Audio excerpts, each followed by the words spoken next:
First movement is going to be the double leg knee drop.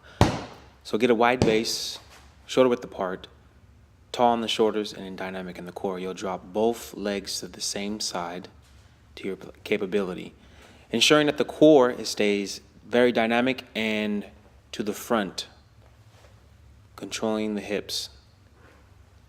Do twice to 3 times both sides.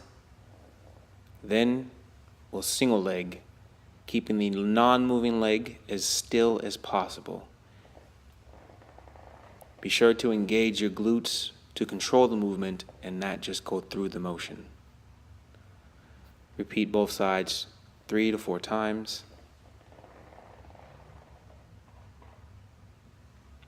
Going into the next movement, we'll be in the lunge position.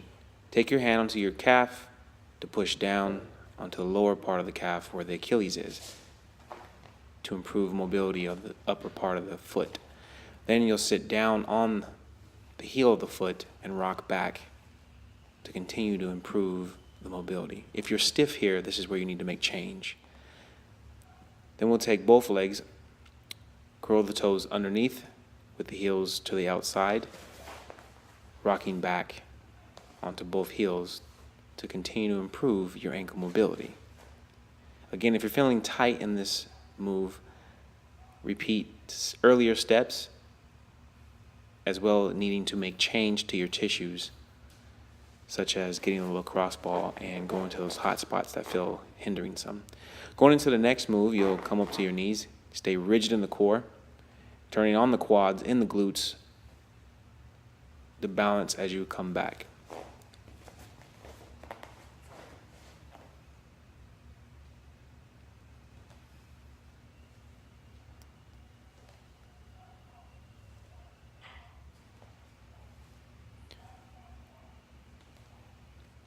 Coming down all the way to your heels again, doing the rocking motion to influence a little bit more dynamic mobility within the ankles. As you can see, the heels are curled out with the big toe curled in for natural ability. Coming up to a sitting lunge position, using your hand as a base, you're going to transition from switching up and sitting back down onto the ankle.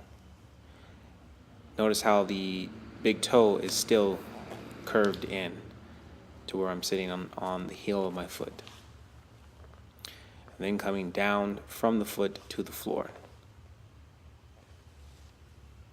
Again, using my hand as a base. This is a preparatory movement for the next move, which preps us for this move here. Using my outside arm and my outside leg as a counterbalance to drive up, using my core and my glutes to drive all the way through and then control my descent, driving up, coming back to my foot, and then down to the floor. If you don't have that means, you can use the steps, using your hand as a base to come up and then drive up, still engaging your core and your glutes.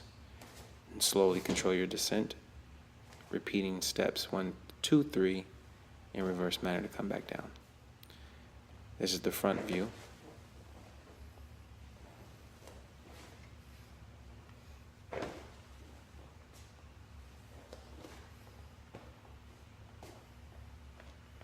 And the front view with the assisted version.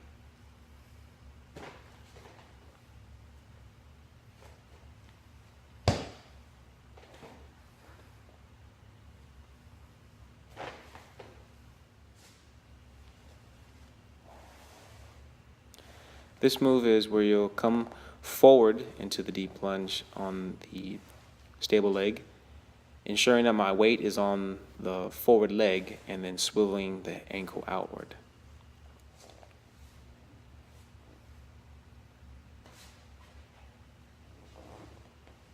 Notice my weight is into the heel on the forward leg as I come forward and swiveling the ankle out. Ensure that your weight is not on the rear leg when you swivel the ankle out, or else you can damage your knee.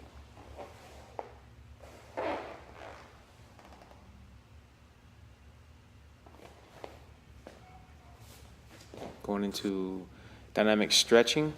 This is the pigeon, or otherwise known as the performance stretch. Dropping the leg down into the figure 4 position and kicking out my rear leg and controlling my descent with my hands as I bend my elbows to drop my hip into the deeper stretch. Side view. Hands as a base, figure 4 position, rear leg is kicked back and descend into the stretch. The object is the forward leg that's in the figure 4 position. That hip is what you're going for the deep stretch on. Here's the rear view.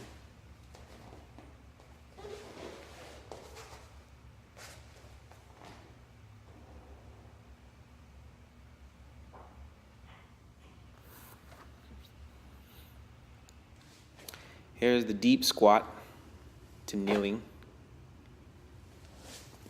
Coming up, using momentum, back to the squat. This is a great mobility piece for those who can already perform a deep squat and have excellent mobility within their ankles.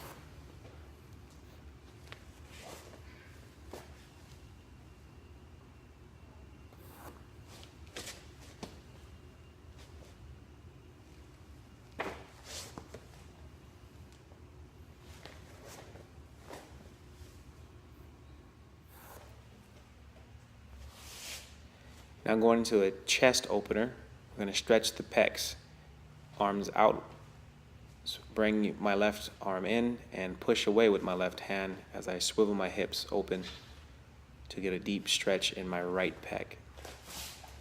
I'll switch sides, repeat motions, and then once I have a good base of that, flow seamlessly through both arms. Really opening up my hips completely to get a full rotation.